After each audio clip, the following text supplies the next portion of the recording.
Hello, everyone, and welcome to a new episode of Poetic Resurrection. And today we have TeZa Lord. Right? That Z. That Z has to be in there. And Yeah. she is an author, an artist, a spirit person, and an activist. Now, spirit, when you say spirit, do you mean spiritual? Well, I think we're all spirit persons, but I define the type of activism I do. I don't do politics. I don't do religion. I don't do cultural. I do spirit, which is the core of all our being. So I just remind people. That's all. Yeah, no, and I think that's beautiful because I believe in that too. That's how this whole podcast started. It started Hmm. with the idea that we're all one. Yes. And even though people that are out there that are do not agree with, I understand your fear and let's get out of the fear factor and let's go And into something else. yeah, and that's the title of my first book, We Are One, which is actually an art manifesto. It's mostly art. It's 99% art with just a tiny bit of words to help people dive into the visionary art that I portray of how we are one. That's the name of the book. Yeah. No, and it's a perfect title too. Yeah, So you have a new book out. I do. I'm so happy. Can you tell us about that? I'm really excited about the Bridge Tender. It just Mhm. won an award as the gold medal for metaphysical and visionary fiction. Wow. It's called the Global Book Award, and it's a new award, but still, an award is an award, and it's wonderful. We independent authors have to do a lot of work to let the word be spread. So the Bridge Tender really about the world, but the microcosm happens to one person. So some dreadful things happen, like everybody experiences. But Mhm. at the end, there's an incredible insight into how we are all one. That's the theme of all my work. Uh-huh. And things happen and magic occurs. And the second half of the book is just purely in the state of magical realism. Whereas the first part of the book, like a lot of our lives, is stuck in questions and addiction and negativity and fear and all those things. But we all have to go through that to get to the light. So this is a literary fiction. Yes. Who is the main character and what is the transitions without giving away the story Right. of the book? Well, Thea Bowman is, and I love that name, Thea. I named her because, of course, it's a play on words like Theo, and Thea is referring to the divine sacred state. But then the Olympic champion, whose name is Thea, for those of you who followed the Olympics, it came from Dominica, where I lived for many years. I was a person who lived outside the country. So Thea is a very special name to me. And she starts off as a very lost person, not Mm-hmm. knowing quite what to do with herself, making a mess of her life. Wrong choices, bad behavior, addiction, up the kazoo, different kinds, until finally, the way it works is we don't just wake up one day and decide to stop an addiction. We have to have Right. a substitute, a good addiction for a negative or destructive one. And so she wakes up barely alive and with the help of unseen magical forces, which of course is just for her paying attention Yeah. to the awareness that we all have help. We all have spiritual help, whether it's from our faith or our friends or scripture or the divine, a direct connection through meditation or however we get it. We do have help, but we have to ask. So Thea finally asks for help. And then there's a huge transformation. And she is an artist, much like myself, but it's not me. People ask, is that me? No, it's a composite of many people that I've met throughout my life. And Thea just does amazing things to help other people through her art and her being public because she becomes a very successful artist. And she goes on a mission to make people aware of how much the earth needs our help, not just Yes. our own individual lives. Yes, we need to heal ourselves. But those of us who have been fortunate enough, as Thea was, to experience a state of happiness after so much misery, she felt obliged to give it back. And she becomes very public and really puts her life out there on a limb to help people become aware of the way we should be helping the earth, Mother Earth. That is so true. When I started this podcast, I did it to see if I could help other people so they could become one. Mm-hmm. But then what I realized is I learned so much from my guests. Oh my God, it ended up coming around full circle because there were things that I learned that I didn't know. Reaching out has the benefits of teaching. Yes, absolutely. Yeah, we have to surrender to our humanness. Yeah. And through our humanness is really the key to that state of oneness that you speak of, and happiness and fulfillment and all those other good things that come along with it. That doesn't mean we're going to be outrageously happy all the time, because there is sadness and there is grief and there is loss and there is trauma. But to experience all of that as what is, and that we are all together experiencing it, because what the Native Americans said way back when the colonialists came to America, Chief Joseph Seattle said, what happens to one in the web happens to all of us. A domino effect. Yes. It starts the ball rolling. For some reason today, I was thinking about the colonization, and it's funny that you bring it up, because how unkind, I don't know another word to say it. We can see it happening still with what's happening in the Ukraine. Yes. And the conflict is never ending. It's been thousands of years. It's not so much the colonization, but the in-house fighting among humankind has got to come to an end. And it's through activism like us who are talking about oneness. We're talking about, even if it's a fantasy, a fiction story that gives us hope, it doesn't matter. Life is stranger than fiction. I mean, if I wrote my life story, people would say, oh, come on, she made it up, really. So for me, it's easier to come up with a character that has elements of some of the mystery and the magic that I've experienced and that you've experienced, that everybody has experienced. And that way we can understand it more through story. I truly believe the parable method works a lot better than the how-to. Yeah, because nobody likes to be told what to do.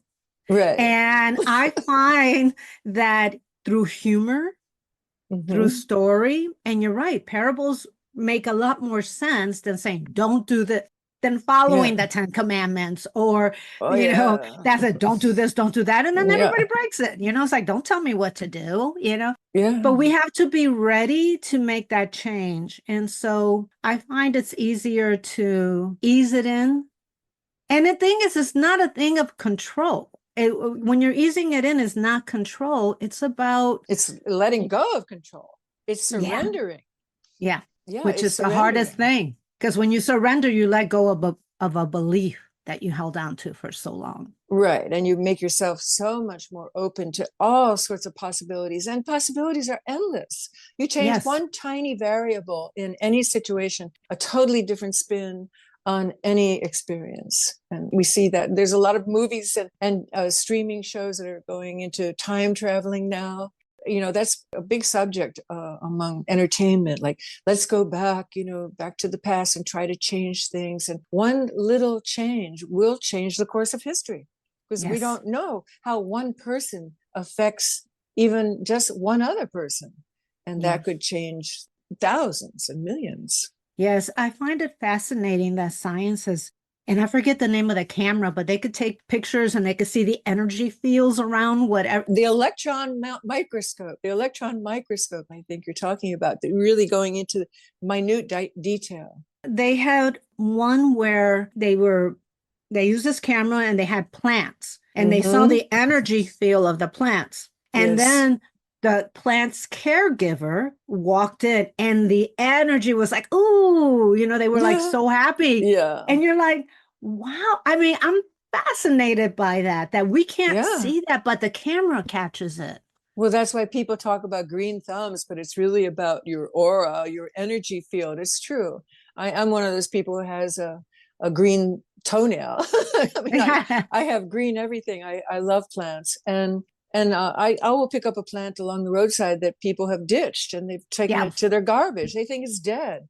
I just love bringing them back to life, because most of the time they're dormant and they're just crying, and they're like people. They're like the homeless people today. I mean, we have to realize that these people are our brothers and sisters.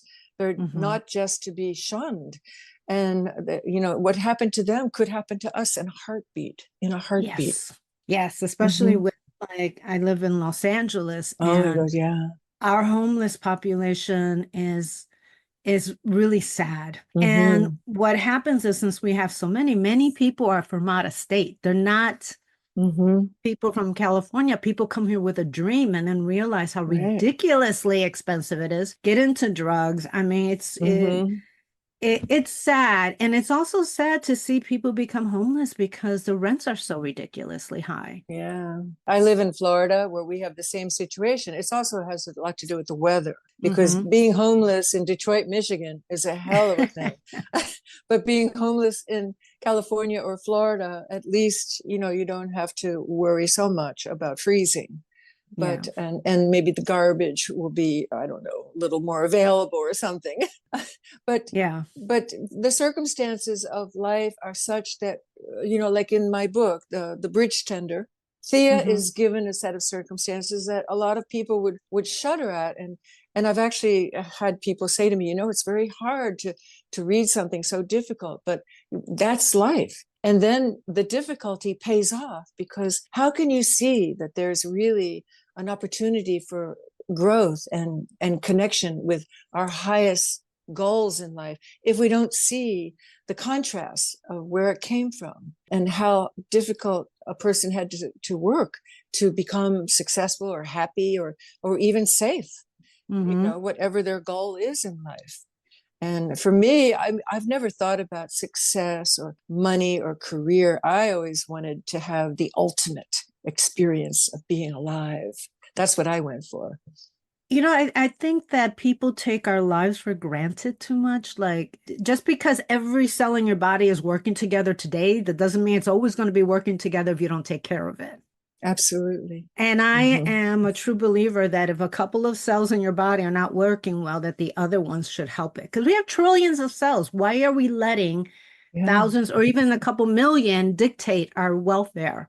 We need to work with it. It's an energy field. That's a perfect example for us to offer the listeners about what do you mean by we are one? Just look at our bodies. We are one in our body. And like you just said, if there's a couple cells that have gone rogue, they've decided to become wild and crazy cancer cells. I mean, we all have cancer cells, but these guys have become outlaws. And so the way it should work is our body has enough regulatory systems, red corpuscles and all that stuff. They sound the alarm and they go and they eradicate the bad guys and they make the balance happen again. And that is truly interacting as a oneness. And that is the way a healthy body should be, a human body. And when we're thinking of ourselves as a human family, that's the way we can work, when we're all in our highest understanding. And that's my job. And I know it's your job too, Sonia, as a podcaster with this beautiful theme of we are one, is to just help people to become more aware of that's our possibility. If you can look within yourself and notice that your perceptions were not even yours to begin with. They were somebody that raised you. It could be like your culture. It could be politics. It could be religion. That's why we don't discuss those here. Oh my God, yes. Yeah. That until you bypass that, because I consider myself spiritual. I do not consider myself religious, even though I was raised religious. It's been ingrained in me since I was a little kid. And I've always been spiritual. My mom used to call me La Santita, which La means Santita, the little saint, right? Yeah, the little saint, because I would go to around like this. No, I would go to church on Sundays by myself, and I was like 7 years old. Oh, yeah. So I was looking for the spiritual end, and that was the beginning in Catholicism. I know exactly what you mean, because I actually chose to become Catholic, and the pomp and the circumstance and the incense and the rituals were very attractive to me. And that's the part of my upraising that I brought into my adulthood. The need for ritual is so important. Yes. And that has a lot to do also with the book that I just put out. The Bridge Tender has a lot to do with the ritual of life, which is to honor the unseen forces that a lot of times people just bypass, or they'll attribute it to the church situation, for instance, that's where you go to commune with the unseen force that is known to some people as God. But those forces are within us. Our connection is in our DNA. It's in our makeup. The ritual of owning it is it could just be the awareness of one breath, just to all of a sudden shake ourselves from something that's disturbing, and to take one soothing, calming, grounding breath, and to realize that all is well and that we don't have to control every single moment of our life.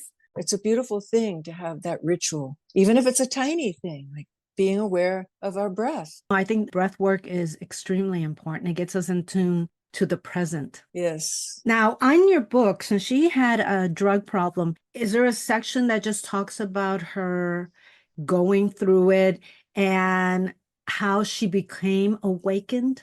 Oh, yes, yes. But like I said, midway through the book, there's a shift. So it's not this gruesome, like I just started and ended quickly this book that's called My Struggle. Everybody's talking about Karl Ove Knudsen, I forget his last name, from Norway.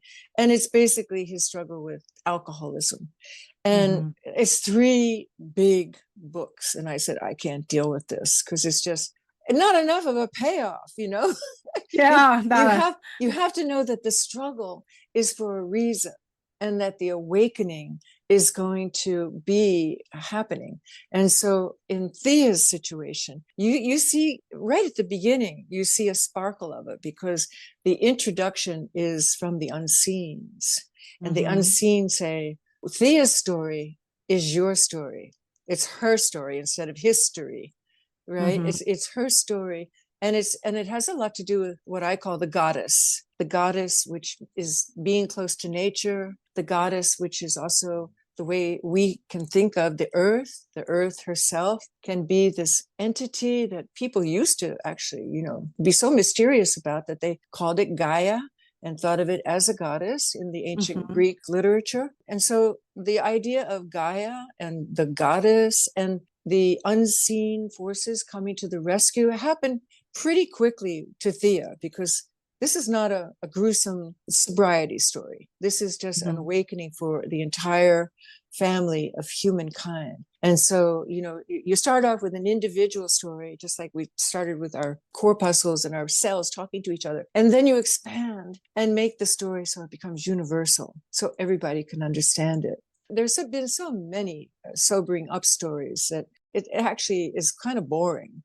You have to have a bigger payoff. You have to have a bigger significance than just, okay, they stopped doing drugs and alcohol and their life got happy. There has to be a bigger payoff, in my estimation. Yes, I understand stopping that, which is great for the physical body. But then how are you mentally going to handle it? Well, that's the thing. That's a bigger payoff. Yeah, sobriety is not just about substances. The 12-step program talks about spiritual is the basis of their foundation. It's a universal, it's a worldwide organization. It's a spiritual fellowship. They don't call it a recovery fellowship. The 12 steps are very specific that it's a spiritual awakening that is going to be the answer to any addict's situation. We could be talking about a shopper who just can't stop shopping, or a cookie eater can't stop eating cookies, or any addiction, watching too many streaming shows, watching some horrible stuff that messes with your mental state. That's an addiction. And so to get out of any addiction is not easy. It takes, first of all, knowing that you have a choice. And that in itself, my very first literary fiction, not fiction, it was nonfiction book, was called In the Eye. And I taught young girls in prison. And for anybody who gets thrown in prison, especially as a teenager with drug problems and family problems and mental health problems, they seriously do not know that the reason they're in jail is because of their choices. They don't know that. They feel victimized. They feel angry because they got caught. And for them to have the awakening that it was their choice is the beginning of their healing and making other choices, healthier choices. Yes, I think suggesting to people that your choices are your choices and not anybody else's. Yes, we've been in situations where we feel trapped. At first, I used to think that I was an avoider. I would be in a Mm-hmm. bad situation, I would just leave. But the truth is, it was survival. Right. I needed to get away from the situation so that I can think. Mm-hmm. It really does help to be able to see it from afar versus in it. Yeah. And they've done so much research about brain activity. Like, for instance, what you're talking about is the fight or flight syndrome that kicks in with adrenaline. Anything that, scares us or brings an intense emotional reaction kicks in the amygdala. And now we know that the amygdala is kind of the culprit of a lot of bad behavior. And it's actually the most ancient of our brain parts. And it helped us to survive, like being chased down by, who knows what, other crazy cavemen or wild animals. And so fright that results in fight or flight was a survival tool. And nowadays we can actually feel it when it's happening. And we can make a choice saying, no, I'm not going to fight and I'm not going to run away. I think I'm going to take a breath and just relax. And then maybe some other decision will come in. And now we know we don't have to work on our instinct. We don't have to run away or worse, just create more havoc by fighting. Because I didn't know. And I think she's a psychiatrist. I think she's actually a doctor who wrote the book about sensitives. Oh my God, this is me. I never understood why I would get so emotional about things when other people would not. Where actually our brain is wired differently. Yeah, I bet. And yeah, we did all this. She did all this research because she was the same. It was very interesting. Is that the same thing as an empath? The sensitives are empaths. Well, sensitives are like the science version. Empaths are more the spiritual version. But it's the same thing, basically. Yeah, a lot of people have that and it freaks them out. And I remember my grandmother telling me that she had this ability. They called it the veil or something, when you could sense something that's more or less sacred. And she said, as a young lady or a young girl even, it freaked her out because she could actually tell when people were sick or before they were going to have like either an accident or something good. And she didn't feel comfortable with that ability. She thought it was kind of satanic. So she just shut down. But there are many people now who are realizing that that is something that we can nurture, our so-called sixth sense and our psychic ability. And that's what happens to Thea. Thea in The Bridge Tender, she awakens from her years of numbing herself, which is what addiction is. It's just numbing those feelings because sometimes people feel too much. So as Thea awakens, she realizes she has this gift of communicating with the magical, like guides, spirit guides or angels, whatever you call them. But really, it's our higher understanding. Whenever anybody refers to angels or guides, it's our own ability to understand more. So it's another projection of our own self. And she is so comfortable that she allows herself to be a channel. Like a lot of artists will tell you, that when they start in the creative mode, they don't have like a picture in their mind or a poem that's already written. There's just this opening. There's this channel that opens up, like with the sensitives, like you're talking about. And they let themselves be wide open and just say, come on, fill me. Yes. Give me something that I can put on this blank sheet of paper or this blank canvas or this empty room where I'm going to fill it with song and dance and movement. And that's the source of creativity, just to surrender to that channel. Yes, to allow yourself to be vulnerable and know that there is strength in vulnerability. Right. So by the end of The Bridge Tender, Thea is wide open and she's having incredible success with her art, because before she was shut down. Nobody wanted this horrible stuff that she was producing because it came out of a fear state. And when she opened up and came into the love state, which starts with self-love, she had to learn to love herself by stopping her addictions. And she got help with that. And then she was a full channel, and all these glorious visions and artifacts and performances and things and connections with people started happening. And it just, the energy just became the conductor of the happening situation. She did not say, oh, I'm going to do this. She just opened herself up to the magic. If you open yourself up, you start receiving. Now we are getting close to the end of our podcast. Oh. I know, right? Is there anything you would like to say to the audience? Well, I think it's really important that people realize that Mother Earth needs all the help she can get right now. And so to devote ourselves to being good stewards and sharing the success of finding peace in our life is it's like our obligation. It's our spiritual obligation to give back to Mother Earth at this time. And that's what I'm doing. And I urge everybody else to do that. So don't just reach for peace, inner peace for yourself, but also for your other human beings here on this planet. And so you can give it back to the Mother Earth. Yes, that energy is so important. And I'm so glad that science is catching up with that camera we talked about. I know. Because now they have proof. It is all energy. Yeah. And when you were given proof, that's when you can't deny it anymore. And that's my first book, We Are One, that I was talking about. I show the proof that I was given. And it's real. And it's not just like some dream or something. It's real stuff. Yes. So if you have a relative out there that you think is woo-woo, maybe you should listen a little. Yeah, right. They might be a sensitive or, in other words, an empath. And it is very hard to get all those emotions thrown at you constantly because you don't know which one are yours at some point when you're an empath.